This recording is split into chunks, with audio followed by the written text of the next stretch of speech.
यो खाल्ले गाउँ चाहिँ यस्तो छ है साथीहरू। यो गाउँलाई चाहिँ खाल्ले गाउँ भनिन्छ। ओ तल देखिएको रातो रातो त्यो धस्किएको ठाउँ चाहिँ होडा भनिन्छ त्यसलाई।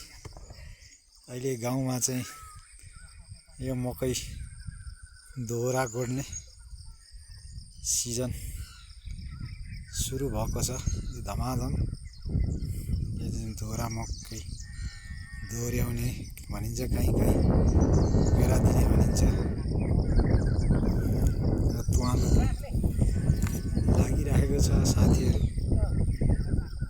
अब अहिले चाहिँ खाजा खाने टाइम भएको कारणले गर्दाखेरि सब किसानहरू जनताहरू चाहिँ कोही खाजा खाँदै हुनुहुन्छ, धेरै जसो घर घरमा जानु भएको छ। यो पर देखिएको डाँडा चाहिँ त्यो बोखिम डाँडा भनिन्छ। पारिपट्टि यो विशाल तुवालो लागेको त्यो चाहिँ पाँचथर जिल्ला हो। तर तुवालोको कारणले केही देखिएको छैन। हाम्रो यो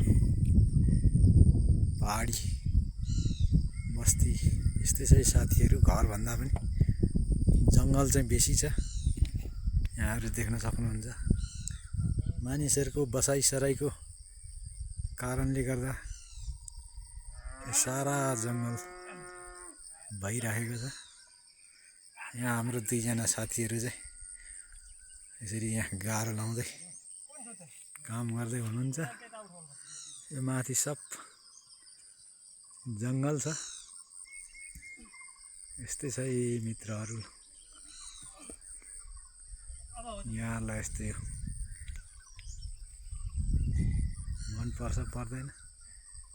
मन पर्यो भने यसो भिडियो हेरेर कमेन्ट गरेर साथ दिनु होला। यो माथि पनि यस्तो खालको जङ्गल छ। यहाँहरूलाई मैले यत्रो देखाउँदाखेरि अब यहाँ एउटा घर छ है, होइन?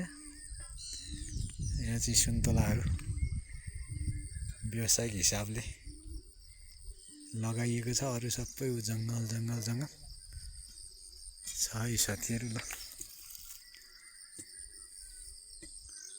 यता चाहिँ यहाँ सुन्तला सँगसँगै यो प्लास्टिक मल्चिङ ओछ्याएको ठाउँमा चाहिँ अकबारी खोर्सानी पनि लगाइएको छ। त्यहाँ योभन्दा अगाडि लसुन थियो। यस्तै छ मित्रहरू यो हाम्रो गाउँले बसाइ। यसो मेरो भिडियोलाई